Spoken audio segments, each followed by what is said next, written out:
is good, my beautiful people? How are we doing today? It's Friday. We're getting down on Friday.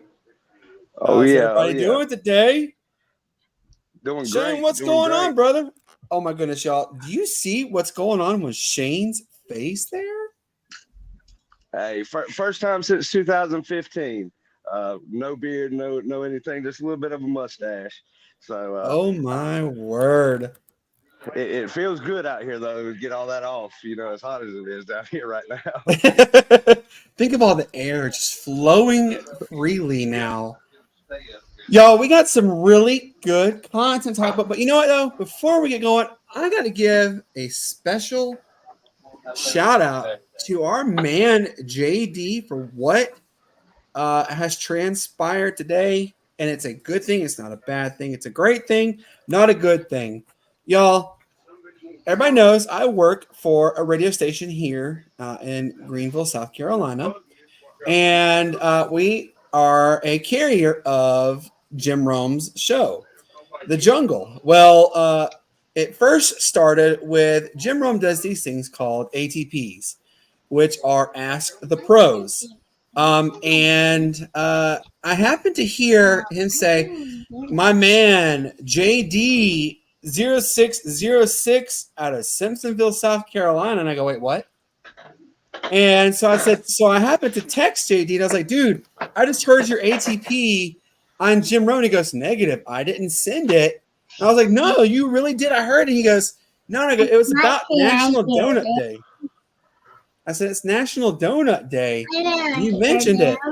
And he goes, no, it wasn't me. It might have been somebody else. So then, now here's the kicker, guys. Jim Rome does this segment called The Week That Was.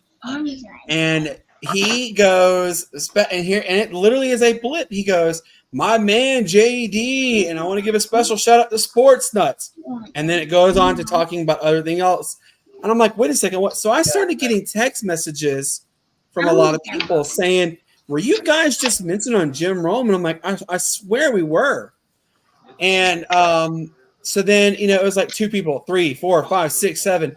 I got like 12 messages that they all heard our name mentioned on Jim Rome's show. So I go and I look at our analytics just to look at the numbers, every day. Before I got to the station, we were at 285 viewers in the last 7 days. Then, not even 15 minutes into the show, I look and we have gone to 327. And that's all because of our man, JD. So what I want you guys to do, stand up, give JD a round of applause. The man got us mentioned on Jim Rome's The Jungle. JD, take a bow, brother. Hey, if anybody's watched the show so far, I hope y'all can hear me all right. I had to disconnect the headphones. My 2 little ones here were upset that they couldn't hear you guys talking. So, I've got my 2 little ones in here tonight, my 2 little Gamecocks. So that's just a little tease as to what we've got going on here this evening. But, man, I've just tried to play that social media game. I've been able to, grab a few Twitter followers. I have a new goal. My new goal for myself at JDY at 06 is to get up to 500 followers. I just hit 225. It is a slow climb. And hey, at the Sportz Nutz too, we've got a Twitter page there too. We will interact. We want to hear your opinions. And hey, for all my Gamecock faithful out there tonight, Cocky Texan, Cockadoodle Boo, Cocky Faithful, my man Justin and Elizabeth listening up the road at the Circle K. I'm sure Shane and Brandon have many shout outs to get to as well.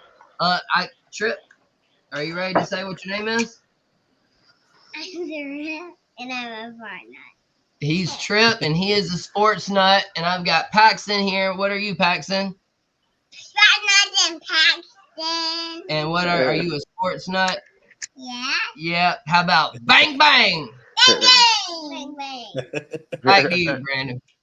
Oh, it's a blessing to have your kids with you at all times. As we know, my beautiful girl. Don't let Stella eat that. my beautiful girls are sitting here as Easton just tried to feed my dog.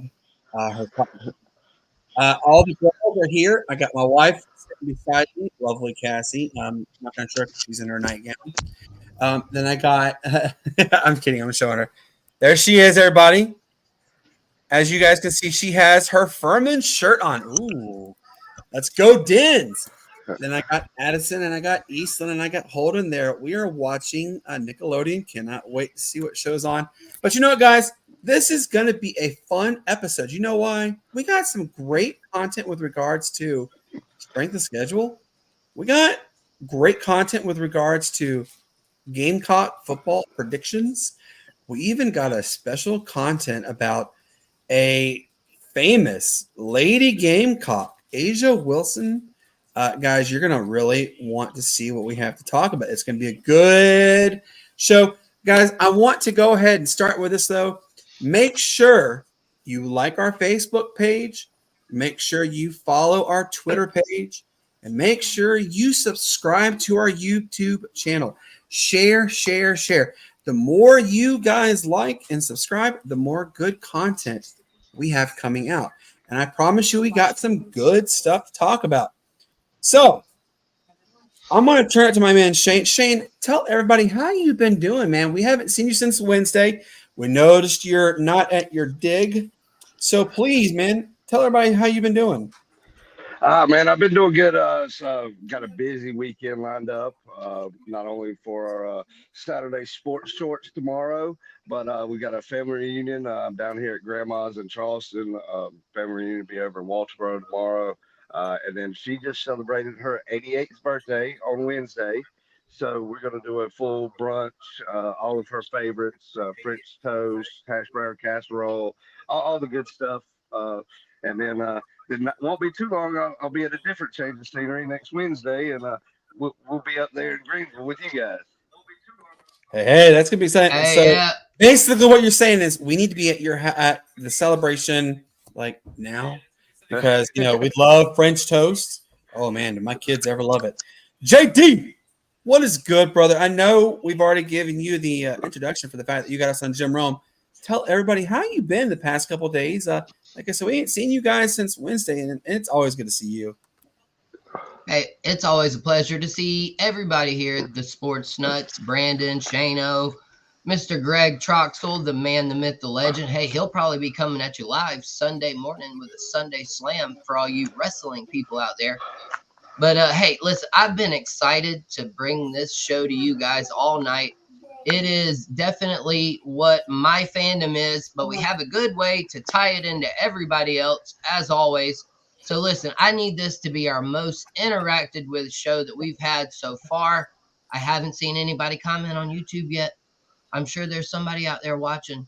So, hey, get your phone out, pull it up on YouTube. I'm not going to keep shouting y'all out if y'all ain't going to come back and talk to me a little bit. So get ready to call me dumb. Get ready to call me smart. Get ready to tell me YKB, which means that I know ball, or you know ball, but whatever. But hey, we all know ball here, and man, I'm ready to dive into this episode. That's right. Hey, I want to give a shout out to our man Diddy. You know, JD knows Diddy. I actually work with Diddy at Odyssey. He is tuning into the show. Diddy, brother, so glad to see you. Check us out. All right, gentlemen, without further ado, let's get it going. All right. So, guys, ESPN has released their strength of schedule for 2024-25 college football season, and it's pretty interesting. I'm going to go ahead and show our wonderful audience. Here is the strength. Here is the top 25. And if you can't see it, I'm going to try and blow it up a little bit. Here you go. As you see, Football Power Index for ESPN has Georgia number 1, Oregon number 2. Let's look down the list, and we see, a lot of consensus names that we're expecting. One thing that I'm actually kind of intrigued by, though, also is look at Alabama. They're number 5. Normally, we see them pretty high up, so, that could be another topic to talk about eventually. Obviously, we see Clemson in the top 15, not in the top 10. Could Clemson be on the downward spiral? Hey, you never know. So, this brought something interesting to me to talk about.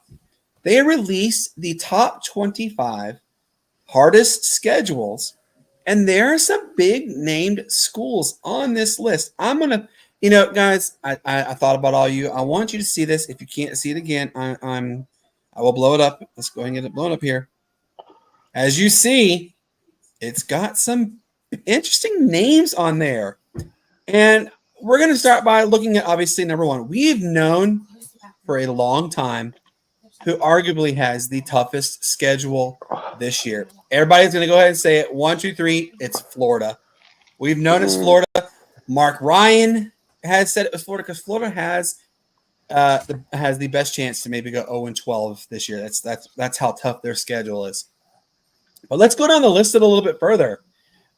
There's some names that we also recognize through our fandom. Number 3 this year is UGA. UGA has the third toughest schedule in all of college football. Did you guys happen to catch one of the interesting names on this list, though?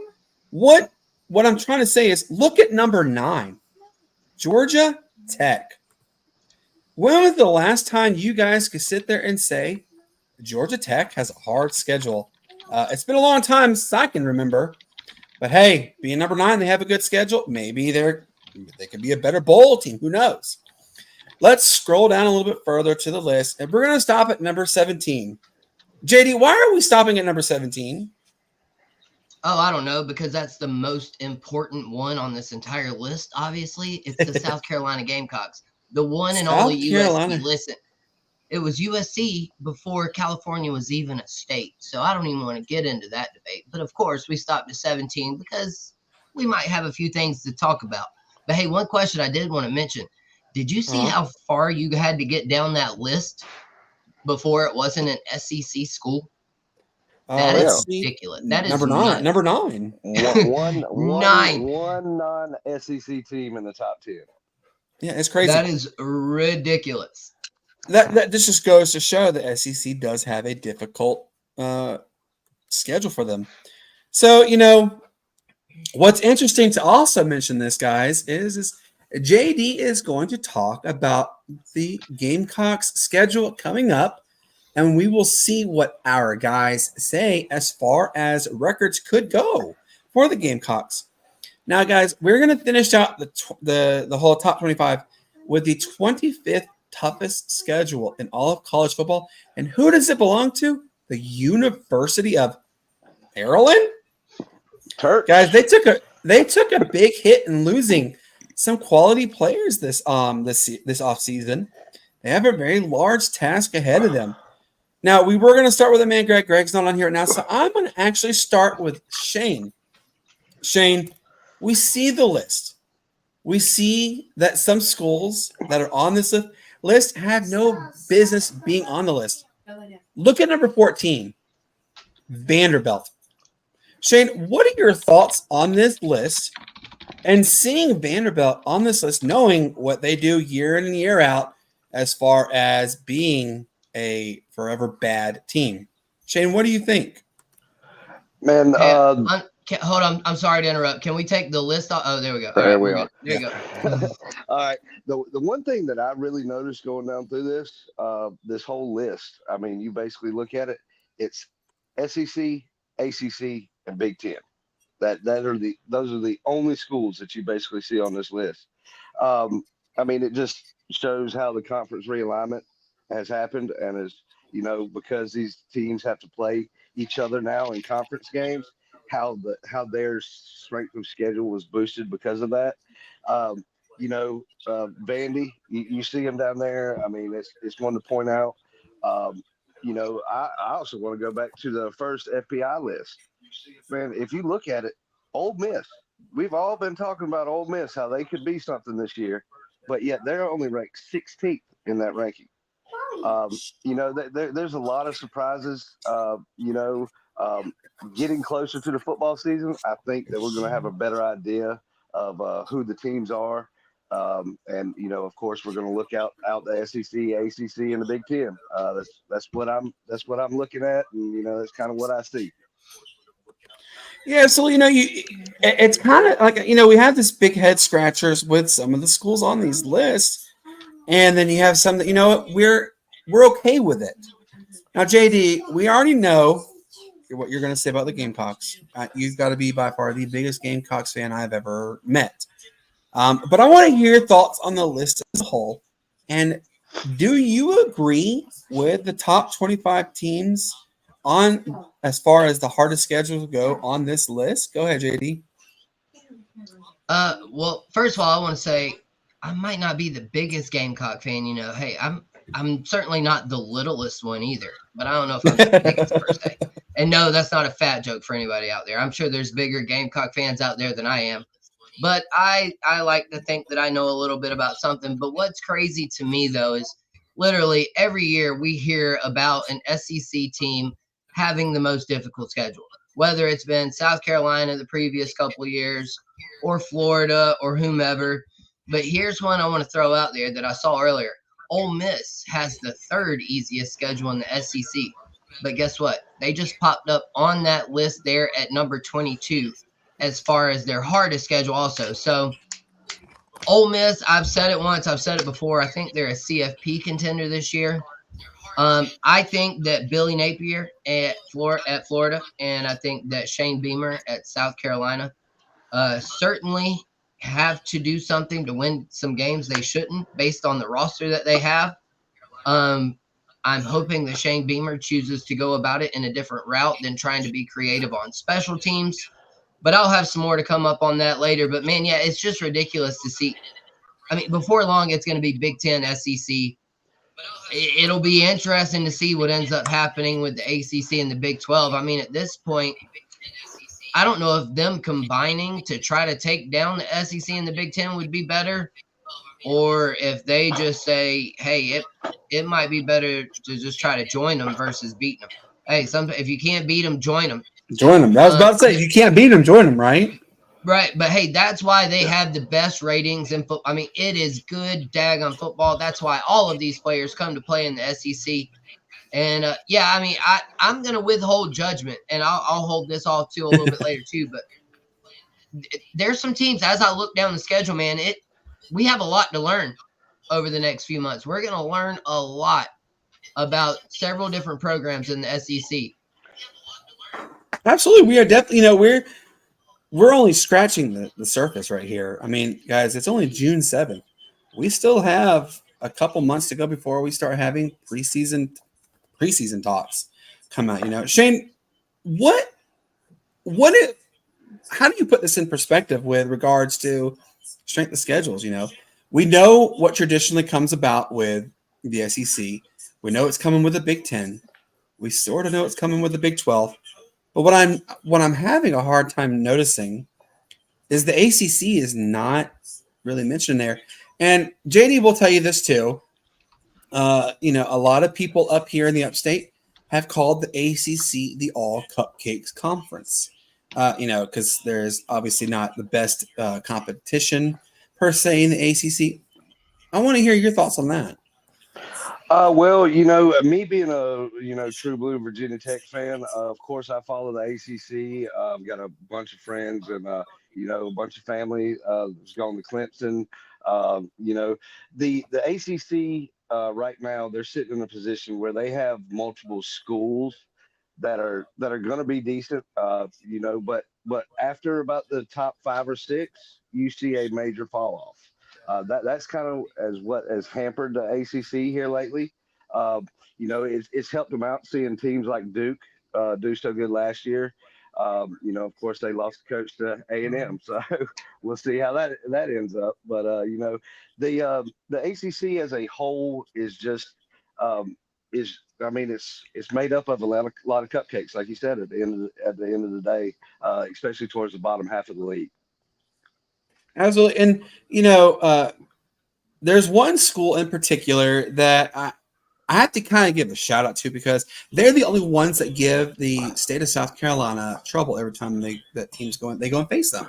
That's Syracuse. Clemson, for whatever reason, Syracuse has Clemson's number. You guys have seen it the last several years, not few years, several, where Clemson struggles mightily against Syracuse. And the way things have always gone it's always kind of been like this all the way through, and then it's the final like 2, 3, maybe 4 play like series where then you'll see Clemson finally say, "Oh, by the way, we've awakened. We're here." You know, they struggle against South Carolina, but then somehow Syracuse finds the missing gem. I don't know what it is about Syracuse. I do know that the Dome for Syracuse is one of the hardest places to play because I think last time I checked, it's like Syracuse wins like almost 79 or 80% of their games at the Dome, which is an alarming statistic because Syracuse is a bottom feeder in the ACC.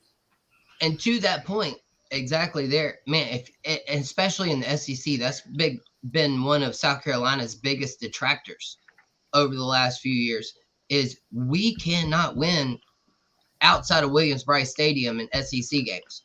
I mean, you've seen even App State and Citadel come into Williams-Brice and beat us within the last 10 years. So I'm sorry for, ripping that scab off for Gamecock fans, but I am a Gamecock fan. And so that's one thing, man, in the SEC or the ACC or whatever conference you're going to be in, you're going to get 6 to 7 games at home. You've got to win them. And one more thing I want to mention about this whole strength of schedule, and I'm going to tie the 12-team college football playoff, which will soon be a 14-team, and God knows before long, all the bowl games will be gone, and it'll just be a college football playoff. Right, it'll just be a college football playoff. I don't know that they could ever go to 64.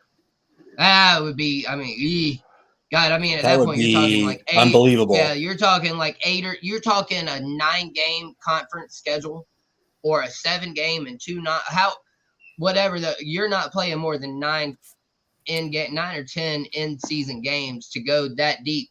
But what I wanted to mention though is can we just do away with rankings before the season starts? Please, hey, we can do all the power rankings. We can do all the football power index. We can do all any of that, best quarterback, whatever. Y'all can rank whatever you want to rank. But until we see them play on the field, there should not be a ranking of any kind. Because what we're going to end up seeing is a team starts number 4. They start out 4-0. They lose a couple of games they shouldn't. And then, bam, they're going to be in a 12 or a 14-team playoff just because they never fell outside of that ranking to begin with. So, if there's something to fix in college football, I know we always talk about NIL and portal as being one thing to fix. But to me, if that were one thing I could fix, I'm just the college football playoff ranking doesn't matter until week 8. As we see my beautiful wife step in here behind me. Hello, Miss Kara. Hey, you beautiful angel, you. But hey, listen, no rankings. The only rankings I want to see before college football is how great my wife is. All right. We all have that. hey, I got to argue there just because I'm a Virginia Tech fan. AP poll 23rd this year coming. So hey, it gets me excited. Right, and as it should, I get that. It puts you at a slight advantage. But I'm talking about the teams that are ranked, 23rd. Yeah, I ain't fighting nobody about the 15 to 25 range. But those teams that are, the teams that start out 0, just because of the logo on their helmet or the jersey on them or whatever, they start out 1 to 15. Just like this year, Alabama's got a great roster coming back. But hey, their head coach is an unknown. We don't know if any of that's going to click. But guess what? They're going to be ranked number 6, 5, 4. What we do know, Georgia and Kirby and all them, they're going to be great. Hey, Diddy, I see you over here. Shout out, Diddy. Hey, man, appreciate you joining us. Your wife is out of town, I heard. So you've got some free time. So I appreciate you joining us, Diddy. Hey, I've got some more Gamecock stuff coming up, so don't go anywhere. But, I just had to mention that, too, into Shane's thoughts. And, hey, shoot, trust me, if the Gamecocks were ranked in the top 8, you ain't going to hear me fussing about it. But I'm just saying as a whole, it puts teams at disadvantages. So I'm all about competitiveness and a level playing field. Oh, absolutely. I'm about that too. Obviously, we could talk about strength schedules. We can talk about all the rankings and whatnot. Let's switch it up a little bit because, the South Carolina Gamecock schedule is out. It's not pretty. As you just saw, you are the 17th hardest schedule in all of college football. So JD actually has an inside look at the 2024-25 South Carolina Gamecocks schedule. JD, I want you to enlighten everyone with your thoughts on the Gamecocks schedule and share your insight. I'm going to throw it to you, JD. The floor is yours. Please, for all the fans who are watching, Diddy, everybody, please make sure to like, subscribe, follow, share, get the word out there. We want people to hear what our man JD is about to say with regards to Gamecocks football. Now, I don't see JD's ball cap on, so I'm a little disappointed in that one. But JD, the floor is yours. No, hey, I'm just hatless tonight. I'm not throwing down any hats tonight. I'm not that angry yet about Gamecock football.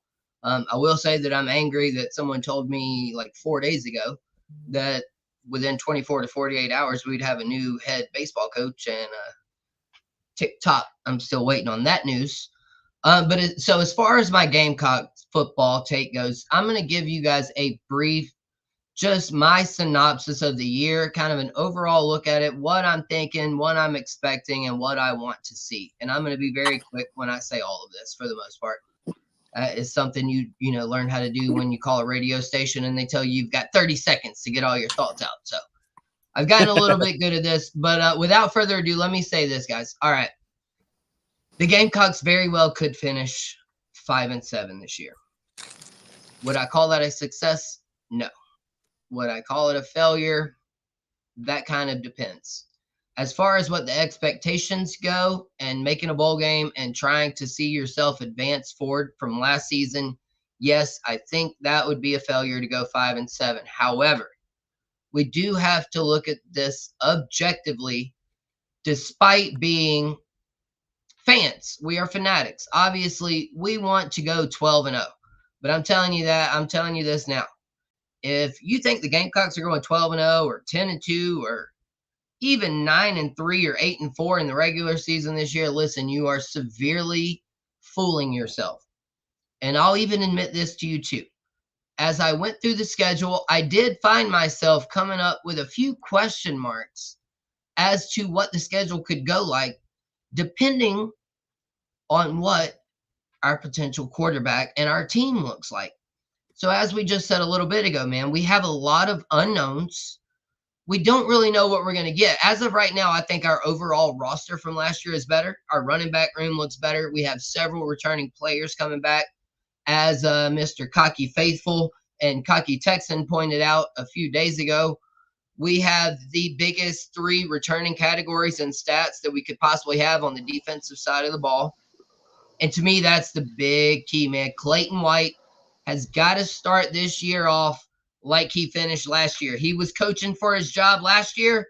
Hey, better be coaching for it this year. Shane Beamer, you too. Listen, I'm not going to call you Mark Kingston yet. I'm not going to say I'm ready for you to be fired. But I'm telling you, if I see a 4-8 season or a 5-7 season and I don't see any improvements, if I see the same amount of sacks, if I see Lenora Sellers getting worse as the season goes on, if I see no running game and a defense that you can literally like pour water through a strainer with, listen, hey, it all depends on how we lose and how we win.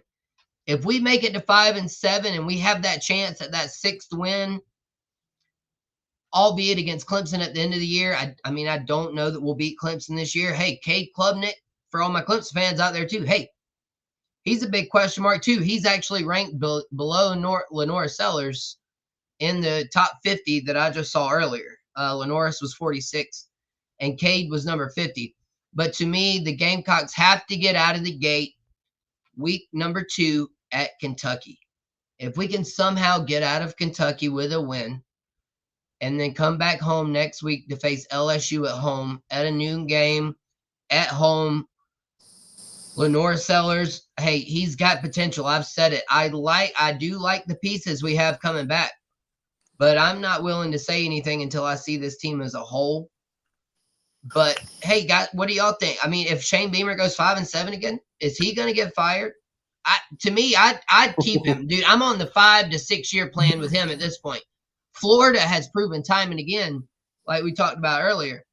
Napier might be gone within game 6, and he'll be like the 4th coach in a row that hadn't made it 3+ years at Florida. At some with a point, schedule like Florida, though, you've got to have some kind of structure or stability at some point. And it took Dawn Staley many a year. It took Dawn Staley so long that I give Ray Tanner credit for hiring her. Like that, I didn't even realize she was hired. I always want to give Ray Tanner credit for hiring Dawn Staley, and he didn't even do it. So yeah, he's got to nail this baseball hire, and I don't want him to have to hire another football coach if we miss this baseball hire. So I mean, hey, y'all tell me if I'm right or wrong. I want to hear the Sportz Nuts. I want to hear my Gamecock friends, Brandon, Shane. The floor is yours. Y'all go at me. Tell me how dumb I am. You're not dumb for this, no. But I want to sit here. I'm kind of going to follow up on this. I told you this earlier, JD. If you guys were to go 4-8 or 5-7, you want to talk about having the hottest seat known to man. Shane Beamer's butt, if he were to move, would start a forest fire. That's how hot it's going to be, because Will Muschamp, didn't he have almost the exact same record this time around as Shane Beamer? So, you have to wonder what exactly is going to happen at South Carolina. I think the best possible outcome you guys could have this year would be that of a 6-6 record. Cassie is a very big Clemson girl. Her brother Seth went to Clemson, so we celebrate the Clemson Tigers here. And and you hit the nail on the head right there, though, JD, with regards to Cade Klubnik, or Klubnik, or whatever you want to say his name. He has probably not, if not the biggest target on his back for what Clemson could do. We've talked constantly about Dabo and Clemson, but then you've even said so yourself with regards to what the offense showed at the spring game for South Carolina. It was too vanilla. What are we as fans of South Carolina? What are we going to see, this year? Are we going to see another regression? Are we going to see a progression? It remains to be seen.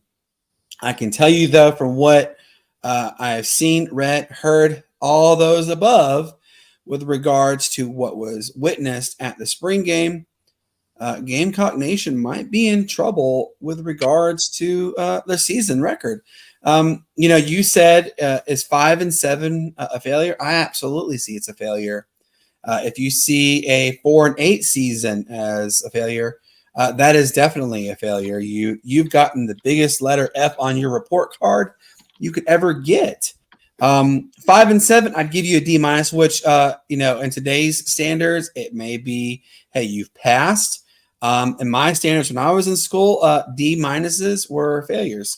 So it's all going to depend on what we're going to see out of the offense, what we're going to see out of Lenore Sellers. Is he going to be able to go through his progressions? You have 1, 2, 3, 4. That's the progression level you're supposed to go through. And from what I've seen with the spring game, it was 1, 2, and he was gone.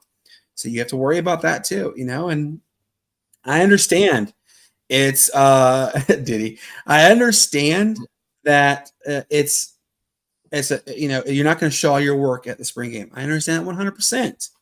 But in the same sense, you've got to let your fans know, hey, we got some big things coming for you, and that's what it's all tied down to. Is Shane Beamer going to ooh and awe his fans, his team?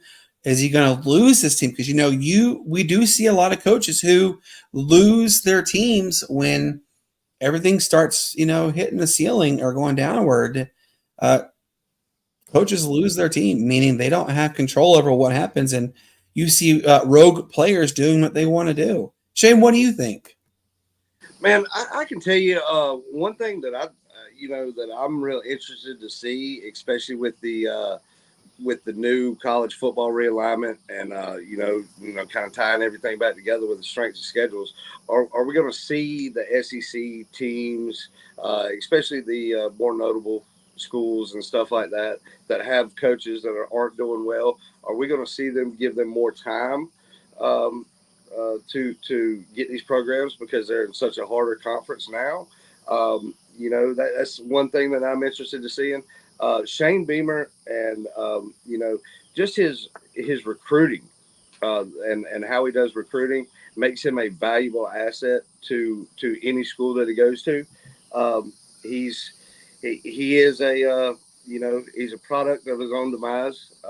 He grew up as Frank's son, and they did special teams at Virginia Tech, and that's what we lived off of when we were a big small school in the Big East.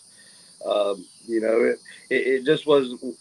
It is what it was, but it's not that now. The college football landscape has changed dramatically, and I see it kind of in the future. You're going to get bigger names at bigger schools, but you might see more leniency from the ADs and stuff like that to keep coaches just because of the strength of schedule and the conferences that they're playing. Now, let's not get it wrong. He's not, Shane Beamer is not his dad. Frank Beamer is a legend. He's a legend in college football, not just in the ACC. He is a legend throughout. I grew up seeing Beamer ball, just like you did, Shane. We saw Beamer ball. And, ESPN interviewed Frank Beamer, a decade or so ago, a couple decades ago, I believe. Where does he get a lot of his inspiration from? And I was actually rather surprised at the name he mentioned, Hal Mumme. He said he and Hal Mumme were best friends, and they collaborated a lot together to create the style of play you saw, in the 90s and the early 2000s, all up to the early 2010s with Beamer ball.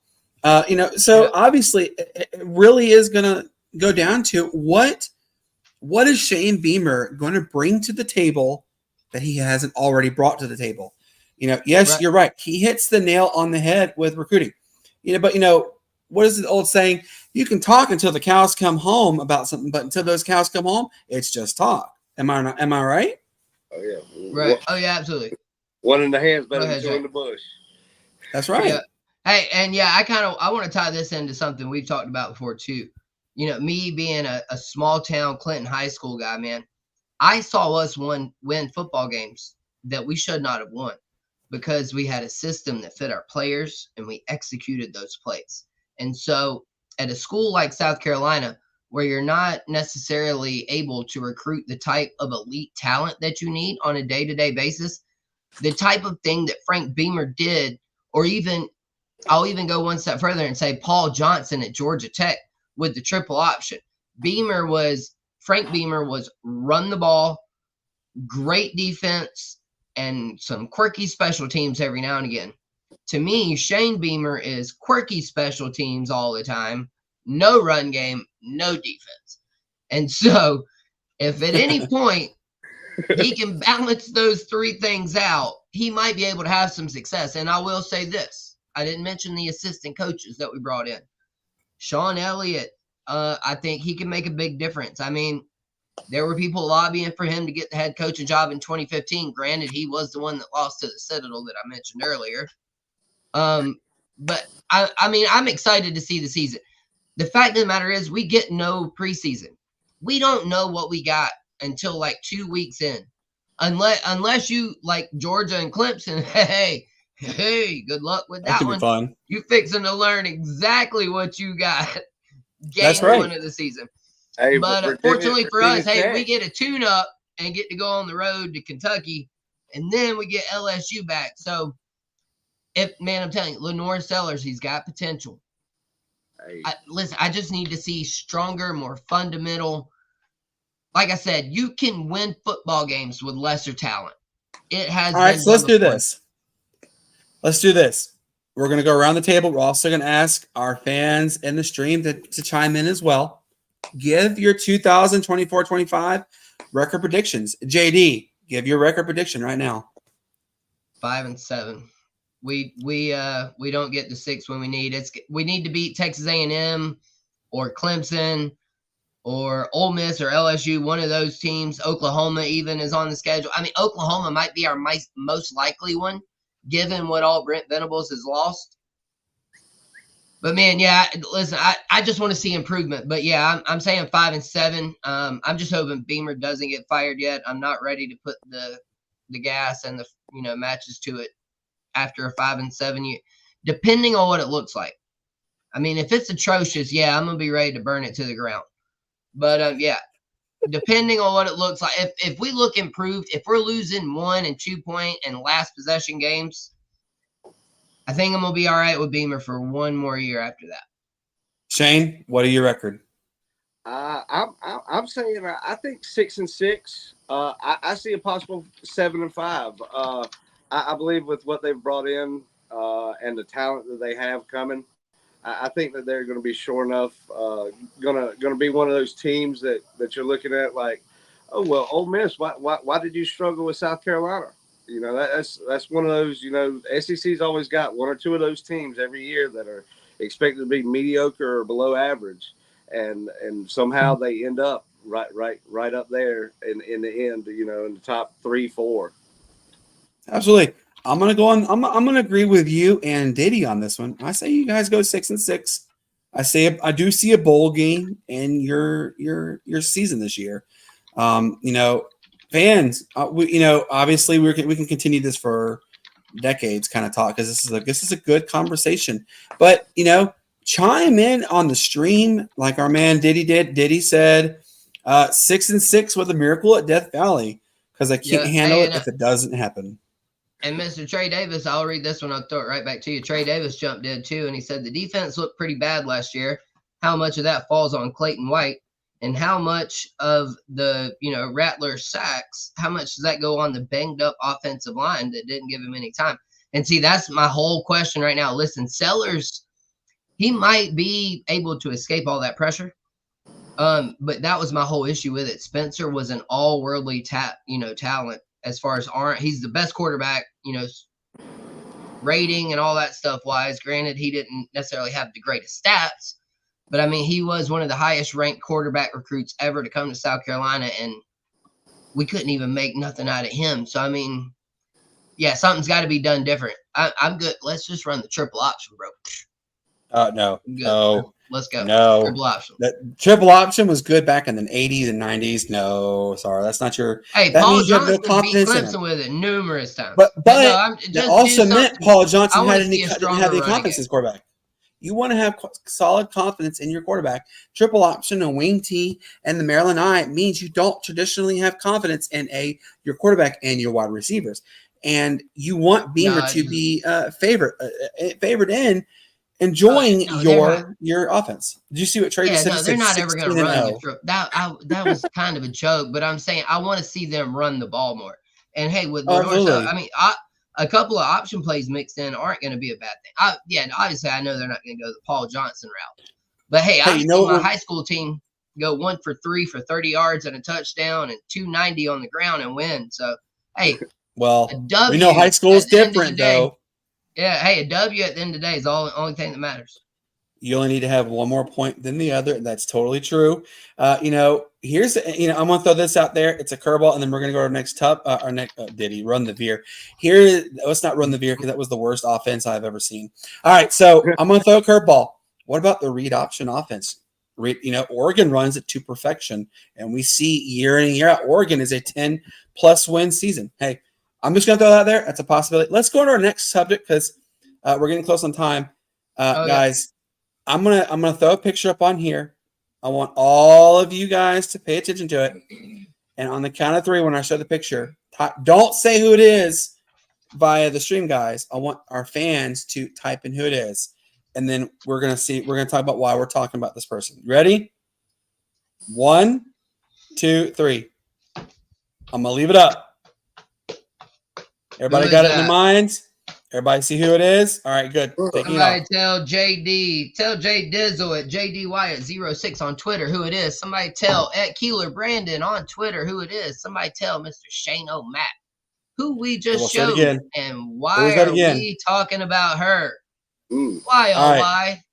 I don't know. All right. Hey, So I'll tell you a Asia little will. secret. What? We're about to give the WNBA some advice. That's why we're about to talk about her. That's right. And you're going to see why we're talking about this. Diddy has been, he's got the itch. He's been itching to talk about this, what's been going on. And this is actually his picture right here, the GOAT. All right. So without further ado, folks, Asia Wilson put on a historic numbers in her most recent game. She is one of the most electrifying players in all of the WNBA. Hey, many have even said, and JD has said this with me too, she should even be the face of the WNBA. And guess what? I don't give a darn what you guys are going to say. I 150% agree. She is the WNBA. In today's game, where it is faster, more electrifying, high octane, we don't often see a player of her caliber. She has been a winner her entire life, high school, college, and now professional. She knows how to win. Now, I'm going to go ahead and say, I know what some of y'all are thinking. It's only 36 points, and we see that a lot in the NBA. But let's look at what she has done.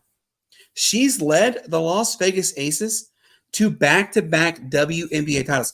We have not seen that since Houston. I believe they won it 3 times in a row. She is currently leading the votes for league MVP. And as you see, we're still very early in the WNBA season. She has been an MVP in the postseason. But why was it called historic numbers, you ask? I'm so glad you guys just asked that question. Because she became the first WNBA player ever in the sport to have at least 35 points, 10 rebounds, and 5 steals in a game. Also, I want to note this one too. It was also her 10th game so far in her career where she has scored at least 30 points and had 10 rebounds. The girl knows ball. She knows what it means to win. I actually want to share a little cool story before we get into this. Asia Wilson, for those who didn't know, she is actually dyslexic. Okay, so what does that mean for you? Well, metaphorical guest, I'm so happy you asked. She actually sponsors and has helped fund the first ever free charter school for dyslexic children. Now, I'm not saying she helped open the school. I'll tell you what she's funded in a minute. And now, what school is that you're going to ask me about? Well, I'm so happy again that you have asked that question. Lakes and Bridges Charter School here in Easley, South Carolina is that school. I bring it up because my wife is actually a teacher at that school. Highly recommend anybody and everyone possible check them out. If your child has dyslexia from, I believe, 1st grade to 8th grade, check them out. They have a lottery system that gets you in there. Heidi is a great principal, but then you get to see my lovely wife. She's a great teacher there.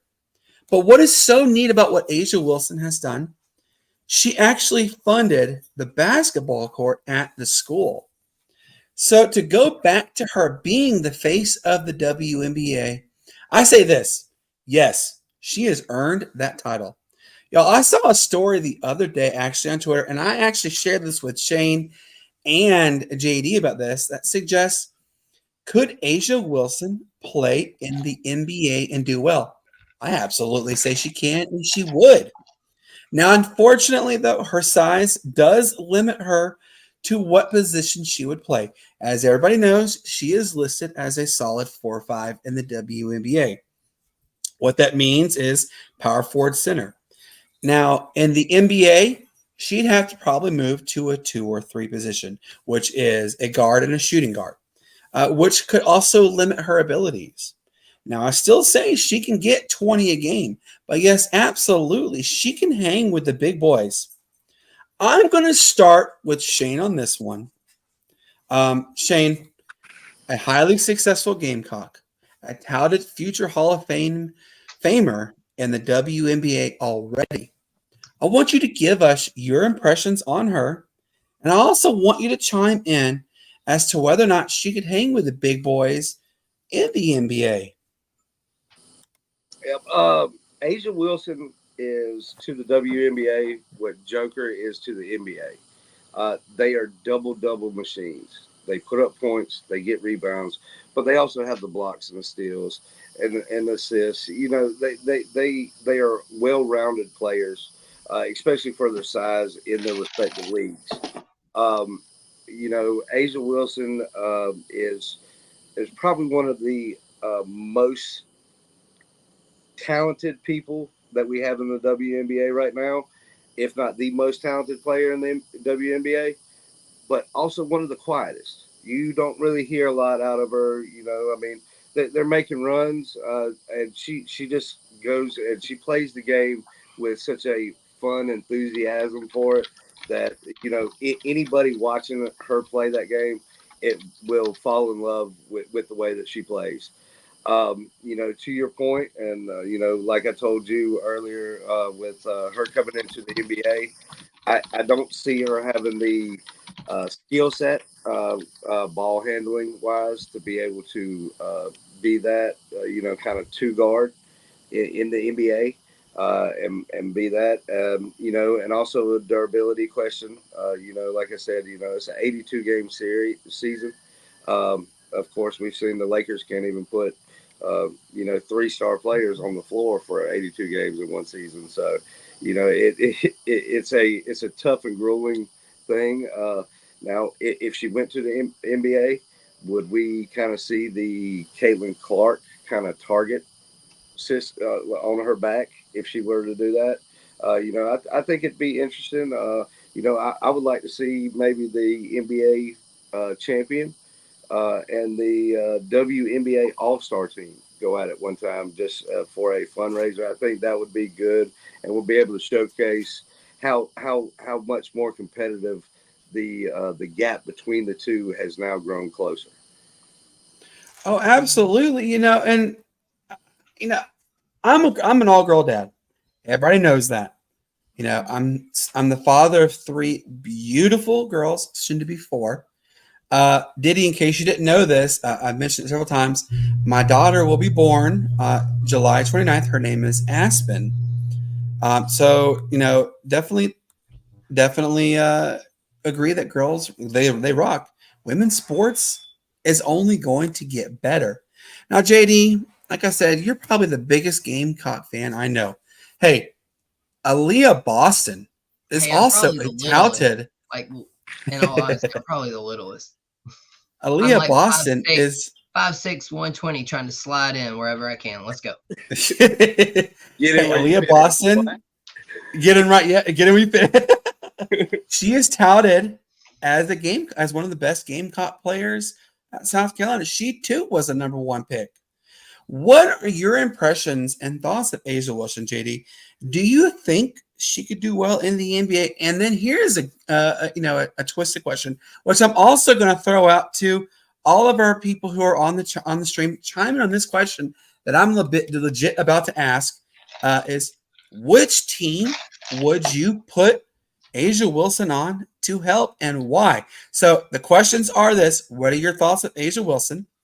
Do you think she could do well in the NBA? And which team would you put her on to help in the NBA? JD, go. All righty. Well, first of all, I'm going to start out by answering your question without answering your question as far as Asia Wilson, if she could make it in the NBA. And let me just say it like this. If she did play, like you mentioned, she would have to play down a position.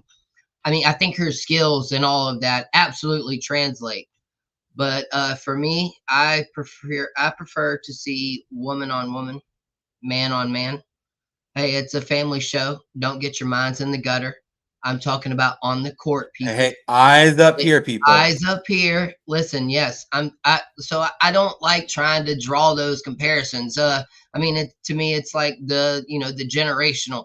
Who would be better in this generation or this one? Asia Wilson, though. Hey, my lady. She needs no introduction whatsoever. And I'm going to take it one step further. Shane, you said she was like Jokic. No, my brother. Like Brandon said, hey, man, she's been doing it since high school. She did it in college. And hey, sorry, Brandon, you got to give him, let me get a minute on this one. And just like my man Trey Davis just said, hey, she's got a statue outside of Columbia.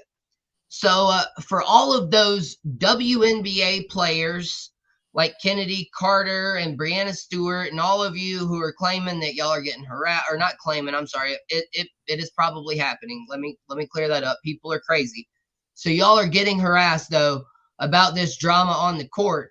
But now y'all want to bring all this attention back to the play on the court. Well, guess what?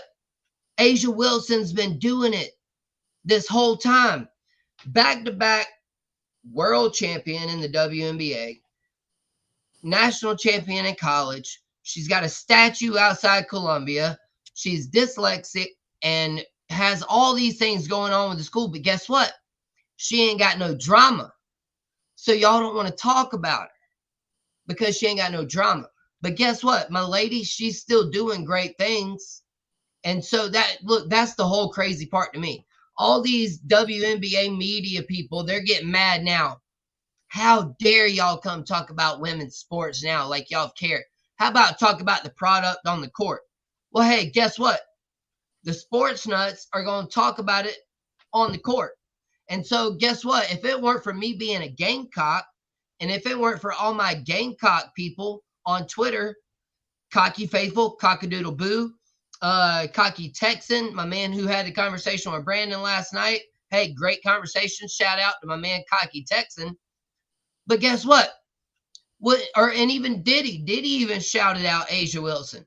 So listen, hey, we're all about the sports and the competition. Y'all are the one feeding us the negative news. But guess what we're not going to do here on the Sportz Nutz? We're not going to give you negative news. We're going to give you what we want to talk about. So what I want to talk about is how A'ja Wilson should have been, could have been, she already should be the face of the WNBA.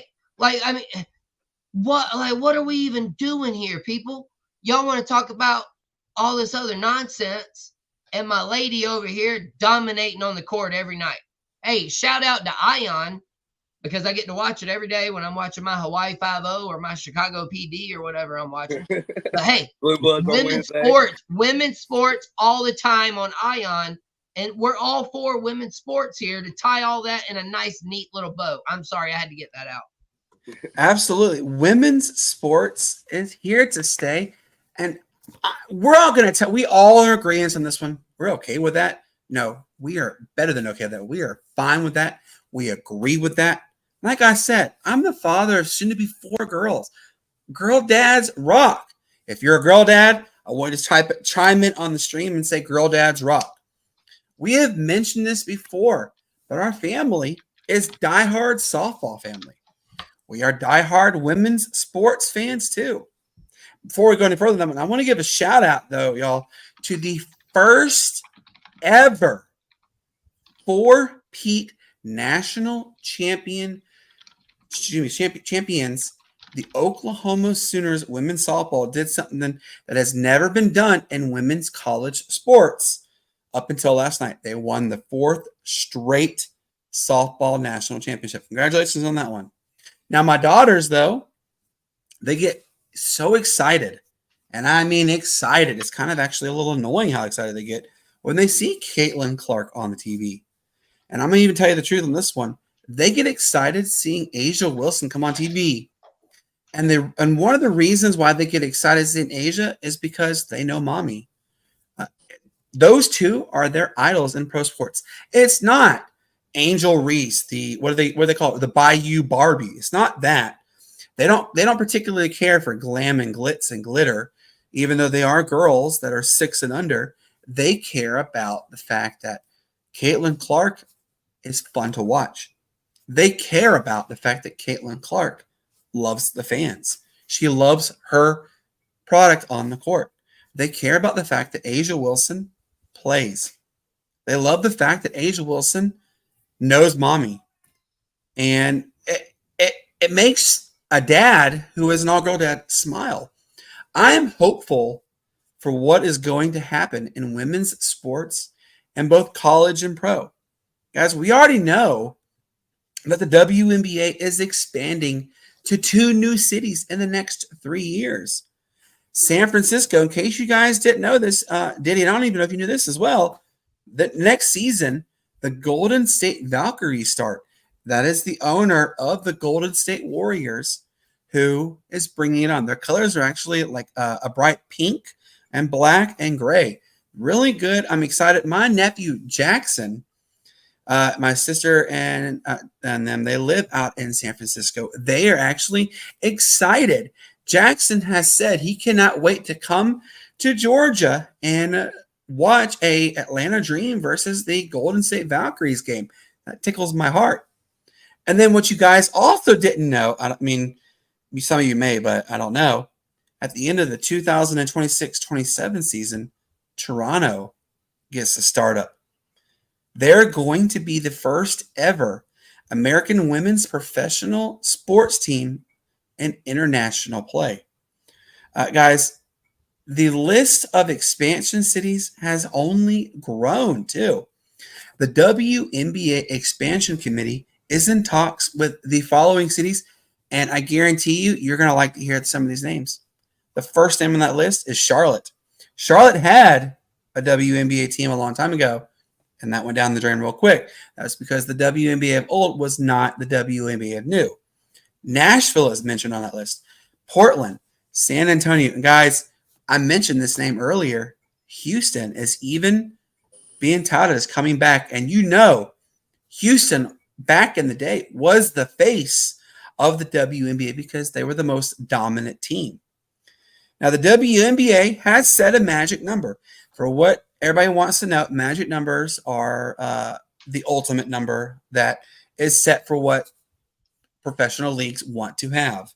You know, you have magic numbers for the NBA, the NFL, the NHL, MLB. And I'm going to go ahead and tell you the magic number has recently increased for all 4, and that number is 36. We even saw as early as today even that Adam Silver wants to expand the NBA team by 3 to 4 cities in the next 5 years. Seattle, Las Vegas is mentioned on that one. Kansas City is mentioned on that one. It really sets a precedence as to what's going to happen in sports with regards to expansion. You know, Adam Silver also said he's worried about if they expand too rapidly, then the quality of talent could dwindle. And that is true. You know, the WNBA, they tried to expand at a rapid pace, and you saw it hurt them. Now they're getting smarter. The WNBA commissioner, she knows what she is doing, and I'm happy for her. The NFL, they have said they're going to expand. They haven't told us where. They said they're going to. The NHL is just expanding this year. Yes, they're losing, but they're gaining. The Arizona Coyotes are gone. They're going to Salt Lake City. They haven't told us what the name is going to be yet. But they have already triggered an expansion draft, which means cities are going to fight to put their name in that pool to get the next NHL franchise. One name that has been brought up and has a 68% chance of nailing it is actually Atlanta. Major League Baseball, we have heard this time and time again. Charlotte, Nashville, Salt Lake City, Montreal even has been mentioned in this. So the number is 36. The WNBA has also set a magic number of 28. And they have said that they could even grow it to 36 in the future. I hope everybody is excited for what the future holds in women's sports. As many have said, we aren't done yet. And I promise you, the WNBA and also every women's sports, they aren't done yet. You're going to see bigger and better things happen.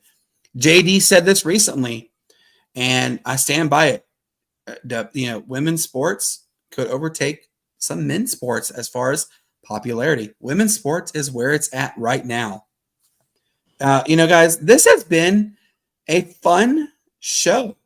I mean, we've had some of the best content.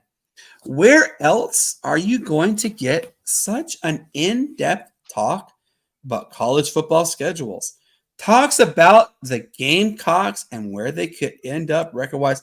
I got to say this. I'm extremely excited for what is going to happen, this college football season. I know JD is excited. I know Shane is excited. It's going to be not from a Gamecock perspective, though. I'm not. It's going no, but we're excited about football. We'll guys, bring it to the Hokie side one day. Yeah, right. Hey, go never know. Wolfpack, whatever. Hey, by the way, let me shout this out real quick, Brandon, and then I'll let you continue. UNC just walked off West Virginia, game 1. 1 out, bottom of the ninth. One. They hit a 2-run homer. Ended it. UNC up 1-0 on West Virginia.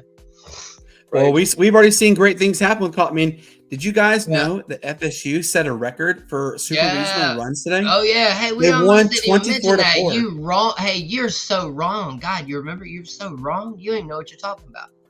We almost didn't even mention that. What do you mean, right? The Florida State? What was that score again? There ain't no way that was accurate. It was 24-4. Yeah. With bases loaded. 24-4, I think, was the final. Yeah. Hey, and guys, I want to ask you this: where else do you get inside talk about women's sports? JD, where do you find that?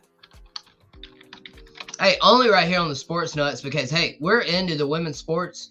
We're into all sports. That's why they call us the Sportz Nutz. But more importantly, that's why they call us nuts.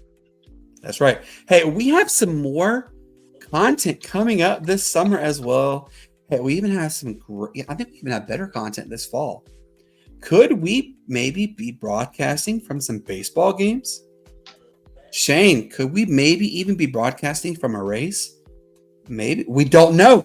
You just got to look. You got to wait and see. We got some good stuff coming for you. But y'all, you have a task, my mixed nuts friends, our Sportz Nutz lovers.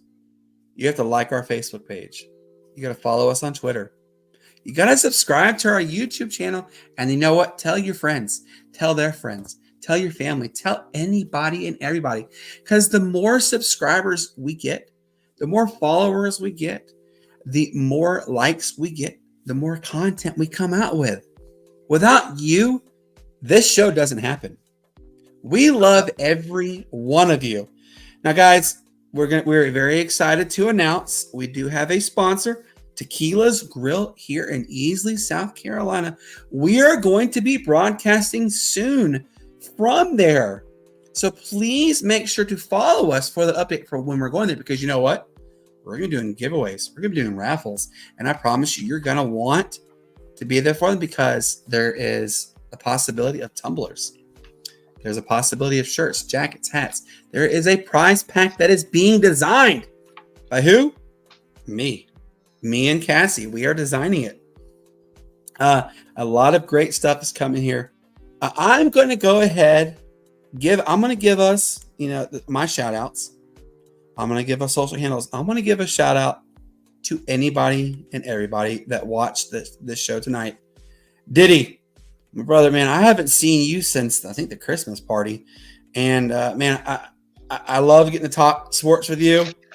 I'm going to give a special shout out to my team. And I told this to our good men, Spur Daddy, Madcraft, Trey Davis. I even said this today at work, is I have the dream team. I got a guy who I've known for 2 decades. I just showed my age.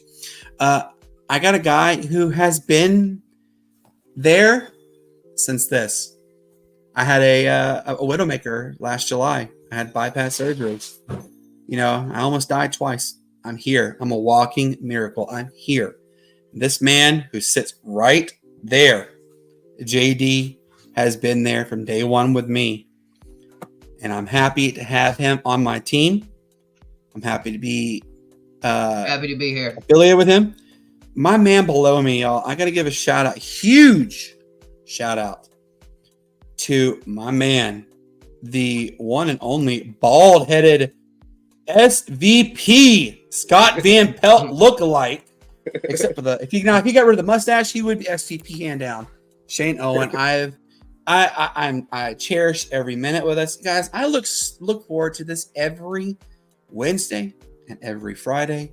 I look forward to seeing our content on Saturday Shorts, which, by the way, airs tomorrow. Shane, it is called Saturday Shorts with Shane O and JD. Please check them out. They will have a time coming up, and that will be their time. So make sure you guys watch it. They got some good content coming out. Can't wait for you guys to see it. Our man Greg, he has a Sunday morning scramble. You're gonna have to watch to see what he got. He got some good stuff. I mean, some really good stuff. You can look for me on Twitter at Keeler Brandon. Follow us at The Sportz Nutz on Facebook. Follow us on Twitter at The Sportz Nutz. Our YouTube channel as at The Sportz Nutz 176. My man Shane. We know we're still trying to get that Twitter thing going for you, but give us your socials and give us your shout outs, brother. Man, I want to shout out, man, everybody watching, everybody listening. We are more than appreciative of everything that you guys do for us.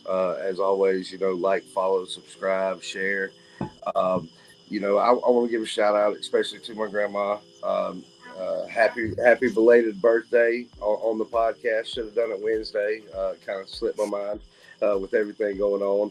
But, shout out all family and friends and everybody, like I said, out there, the good Lord bless us get up this morning, and we're on this side of the dirt, as I like to say. So, it's lovely every time we get to do this. As always, check me out on Facebook, Shane Owen, Snapchat, Shane O'Mac 1240. Always, follow me on there, and we got some good stuff. As you said, the Saturday Shorts with Shane O and JD. Man, I'm excited for what we have in store tomorrow. We will be live 7:30 on Saturdays. So yes, sir. I'm pleasure to say that. That's kind of what we're going to try to stick to, and I'm really grateful for being in this position and being with you guys. It's gave me another little pep to my step. So hey, much love.